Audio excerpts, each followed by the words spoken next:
Let me ask you something. Have you ever said something in anger that you wish you could take back? Have you ever made a decision in the heat of emotion and lived to regret it? If you're human, the answer is yes. But what if I told you that the ability to stay calm, no matter what happens, is not just possible, but it can change the entire trajectory of your life? In a world spinning with chaos, panic, rage, and noise, emotional mastery is no longer optional. It's essential. If you want to become unshakable in your family, your work, your relationships, and your purpose, you must learn how to command your emotions before they command you. In a world where emotional volatility is increasingly normalized, controlling your emotions is one of the most underrated forms of strength. We often think of strength in terms of power, dominance, or how loudly someone can assert themselves.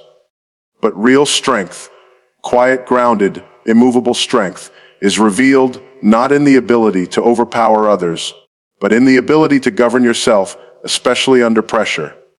The loudest person in the room is often the most unstable, the strongest, usually the one who says the least, thinks the most, and reacts the slowest.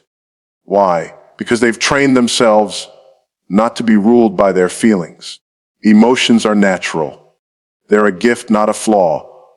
But they're designed to inform you, not to control you. And there's a vast difference between feeling anger and being led by anger, between experiencing fear and being paralyzed by it. People who don't understand this end up in a constant state of emotional chaos. Up 1 minute, down the next, easily offended, easily manipulated, and always one trigger away from a breakdown. Emotional control, on the other hand, gives you something few people truly possess: internal freedom. When you have control over your emotions, you have the power to make wise decisions. When everyone else is making emotional ones, you're able to hold your ground when others panic. You're able to remain kind when others become cruel. And perhaps most importantly, you are able to stay focused on what actually matters instead of getting lost in distractions or emotional drama. In a crisis, the person who remains calm leads the room. That's not a theory. It's observable reality. Emotional steadiness commands attention. It creates trust. It builds credibility. But emotional control isn't about suppression. It's not pretending that you don't feel sadness, frustration, or fear. It's about acknowledging those emotions, understanding them, and still choosing your actions with wisdom and clarity. It's about pausing long enough to ask, what's the right move here? Rather than, what feels good in this moment? That's the real test. Anyone can lash out, snap, cry, or run away. That takes no discipline. What's rare, what's valuable, is the ability to feel something deeply and still act with maturity. This kind of strength doesn't develop in a vacuum. It comes from practice. It's built in those moments when you want to yell but choose to speak calmly, when you want to blame but choose responsibility, when you want to give up but choose persistence. Every time you choose not to be led by your emotions, you're strengthening your character. And over time, this becomes your default. Not because you no longer feel deeply, but because you've become someone who can be trusted to lead yourself and others, even when everything is falling apart. In today's culture, being emotionally reactive is almost celebrated. Outbursts go viral. Drama gets attention. But that kind of attention is fleeting, and it often leads to regret. Emotional control, by contrast, builds a foundation you can stand on. It earns long-term respect. It gives you peace in situations that would unravel most people. And it helps you become the kind of person others look to in times of trouble, not because you're always right, but because you're always stable. So yes, emotional control is strength. Not flashy, not loud, not always seen. but real, solid, rare. And if you master it, you won't just survive the storms of life. You'll walk through them with your head high, your peace intact, and your purpose unshaken. In the middle of chaos, calmness is the rarest and most valuable asset a person can possess. It isn't just a passive state of being. It's a conscious decision, a practiced discipline, and ultimately a superpower. While the world reacts, panics, shouts, and spirals out of control, the calm person becomes the anchor. They think clearly when others can't. They move with purpose while others flail in confusion. And they maintain control of not just their environment, but of themselves. Calmness allows you to see what panic hides. When you're calm, your vision clears. You don't just react to the surface situation. You assess the deeper reality. Fear fogs the mind, but calmness sharpens it. Think about a pilot during an emergency. If they panic, lives are lost. If they stay calm, solutions emerge. That same principle applies in relationships, leadership, conflict, decision-making, and even moments of personal crisis. Calmness doesn't mean you're not affected. It means you're not dominated by the moment. That kind of inner control gives you an unfair advantage in life. And yet, our culture tends to equate calmness with weakness, as if being composed means you're emotionless or detached. But real calmness is forged in fire.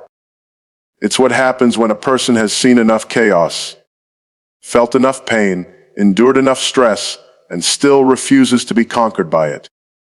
It's strength under pressure, not the absence of emotion, but the intelligent regulation of it. The calm person isn't avoiding reality. They're mastering it. And that mastery creates space for wisdom to operate. In everyday life, calmness can completely change the outcome of a situation. When someone insults you, staying calm prevents escalation. When you're confronted with a problem, staying calm helps you find solutions instead of becoming overwhelmed. In arguments, calmness can disarm defensiveness and shift the tone. In emergencies, calmness can literally save lives. It's not just a mindset. It's a force that influences everything around you. People trust those who remain calm. They feel safe around them. They follow them. Because calmness is rare, and everyone instinctively recognizes its value. But calmness doesn't come naturally to most people.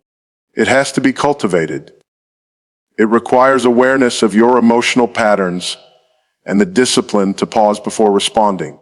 It grows stronger each time you choose not to react impulsively. Over time, it becomes your nature. Not because the world has become less stressful, but because you've grown stronger within. You've trained yourself not to give every situation your emotional energy. You've learned to step back and breathe before you speak. You've made calmness your default posture, not your occasional reaction. There will always be situations in life that try to pull you into fear, anger, or anxiety. But when calmness becomes your way of life, those situations lose their grip on you. Instead of being drawn into the storm, you become the stillness in the center of it. You stop being a slave to every urgent emotion and start living from a place of deliberate intention. That's why calmness is not weakness. It's mastery. It doesn't mean you're disconnected from emotion. It means you're connected to a deeper strength that doesn't waver when things go wrong. Ultimately, calmness is one of the greatest forms of self-respect. It says, I don't need to give this situation the power to steal my peace. It's a choice, a powerful one, that separates those who are tossed by every wave from those who walk steadily toward purpose. When you learn to carry calmness with you, you become unshakable. And in a world that's constantly trying to make you lose your head, that is nothing short of a superpower. One of the most important distinctions you can ever learn in life is the difference between a reaction and a response. At first glance, they may seem similar. Both are ways of dealing with a situation. But in reality, they come from two completely different places. A reaction is instinctual. It's emotional. It's fast, often fueled by ego, fear, or frustration. A response, on the other hand, is thoughtful. It's deliberate. It's rooted in awareness and self-control. And mastering this distinction is one of the clearest signs of emotional maturity. Reactions are easy. They happen in an instant. Someone insults you, and you snap back. You feel anxious, so you lash out. You feel threatened, and you shut down or explode. That's reaction. It feels powerful in the moment, but almost always leaves behind damage. Regret, misunderstanding, broken trust, or missed opportunities. Reactions don't come from your best self.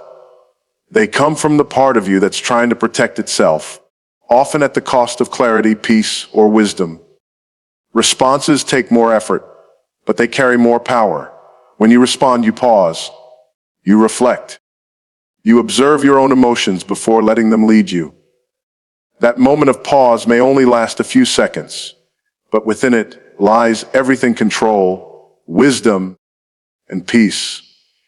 It's the space where your mind catches up to your emotions and gives you a chance to choose your next move, rather than being dragged into it. In that space, you're not being pushed, you're deciding. That is power. Living in reaction mode is exhausting. You're constantly giving away your control to other people's words, moods, or mistakes. You become a puppet to your circumstances. But when you begin to respond rather than react, you reclaim your control. You stop letting every little thing pull you out of character. You no longer allow the external to dictate the internal. You start to live on purpose instead of in survival mode. And people notice that. There's something magnetic about someone who doesn't flinch, doesn't panic, doesn't get thrown off balance with every difficulty. The truth is, anyone can react. That takes no skill, no discipline, no inner work. But to respond well, to hold your tongue when you want to speak in anger, to pause before hitting send on that emotional message, to choose kindness when you've been hurt, that takes strength. That's not weakness, it's self-mastery.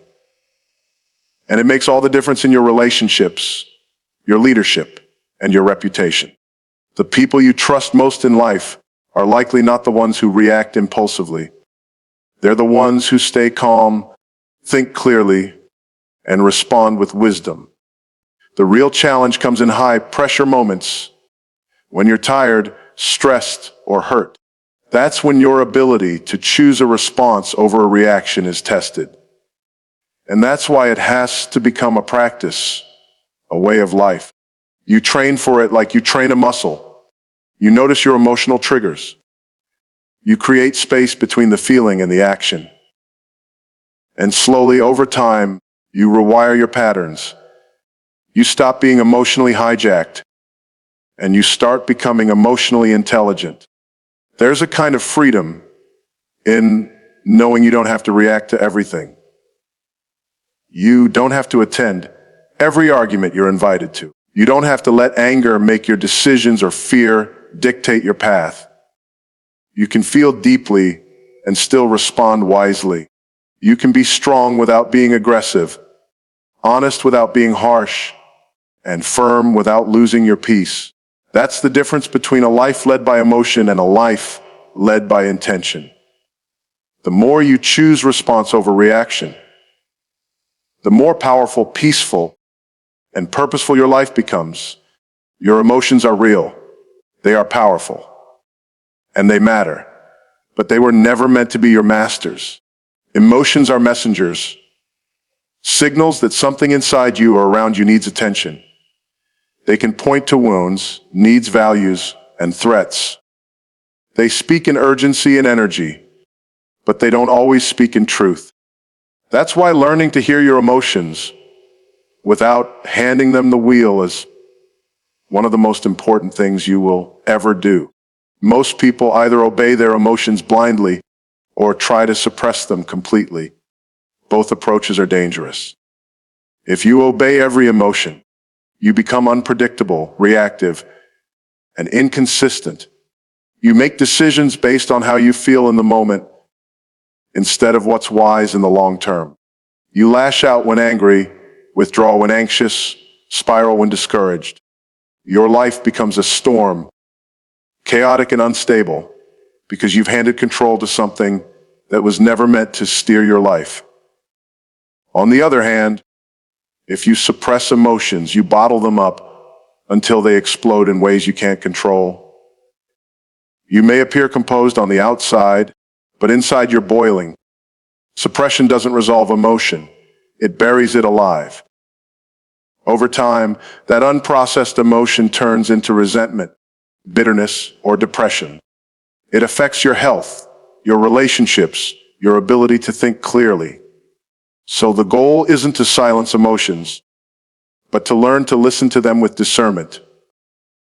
When you see your emotions as messengers, you start to ask better questions. What is this feeling trying to tell me? Anger might be telling you that a boundary was crossed. Fear might be warning you about risk or reminding you to pay attention. Sadness might be a sign of something meaningful you've lost. Even envy can show you what you value or what goals you've neglected. Emotions, when acknowledged and understood, become tools for self-awareness and growth. But that's where the line must be drawn. Acknowledged, not obeyed. Just because a feeling is loud doesn't mean it's right. Just because you feel like quitting doesn't mean you should.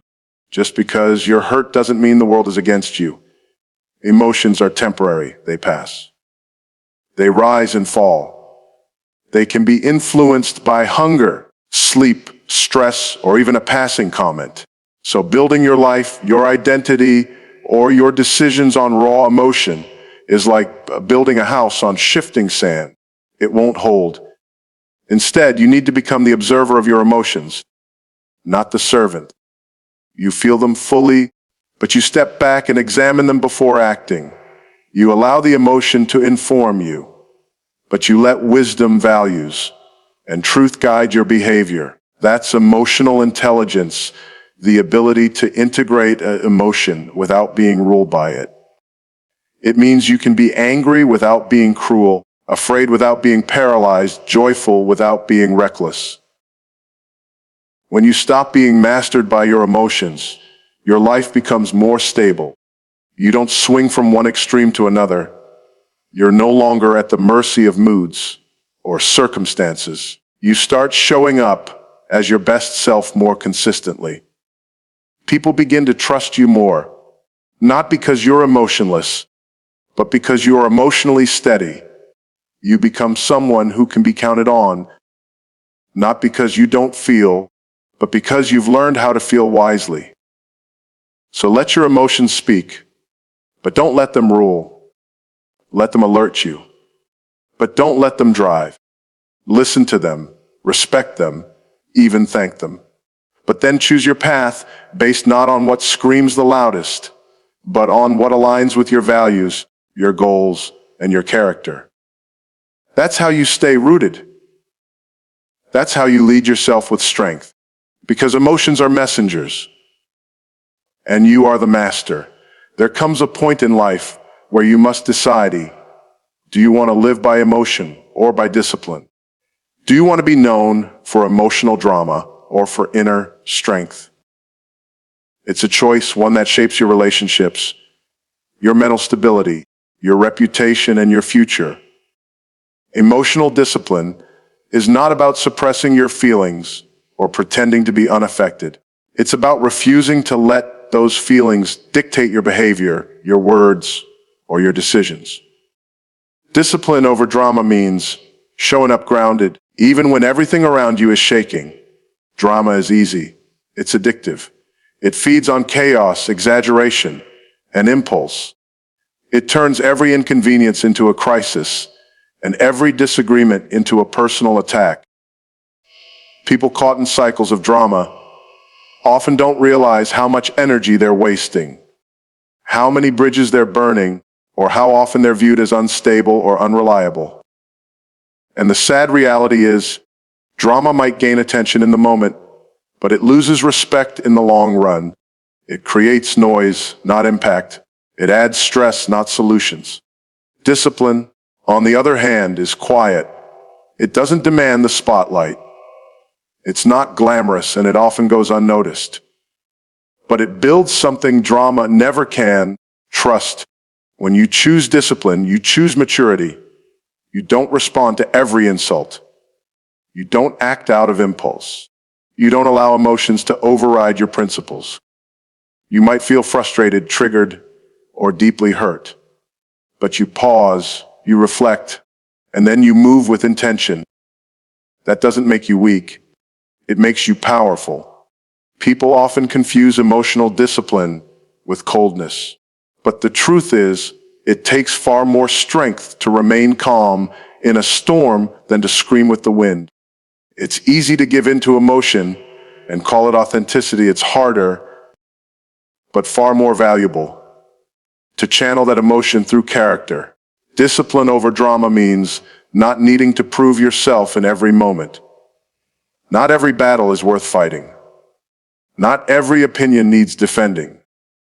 When you're emotionally disciplined, you pick your battles wisely, and you carry peace even in the presence of tension. Discipline doesn't come from always feeling motivated. It comes from being committed. And that commitment shows up in the small decisions. The decision to wait before responding to that heated text. The decision to keep your tone respectful when you're feeling disrespected. The decision to walk away from an argument that's going nowhere. The decision to keep your word, even when your mood has changed. These small acts of discipline accumulate into a life that is consistent, reliable, and deeply respected. When you build a life on discipline, you waste less energy on emotional reactivity. You stop living at the mercy of your moods. You stop handing your power to anyone who knows how to push your buttons. Instead, you start living from a place of peace, and people will notice, not because you're loud, but because you're unshakable. You become someone others want to follow, want to trust, want to lean on, because they know you won't fall apart when pressure hits. Discipline over drama isn't about being perfect. It's about being self-aware. It's about being honest with yourself when you feel tempted to blow up, shut down, or spiral. It's about choosing to be bigger than the moment, to be wiser than your impulse, to be calmer than the chaos around you. Over time, this becomes a way of life. And as it does, you'll find something better than temporary satisfaction or emotional release. You'll find stability. You'll find self-respect.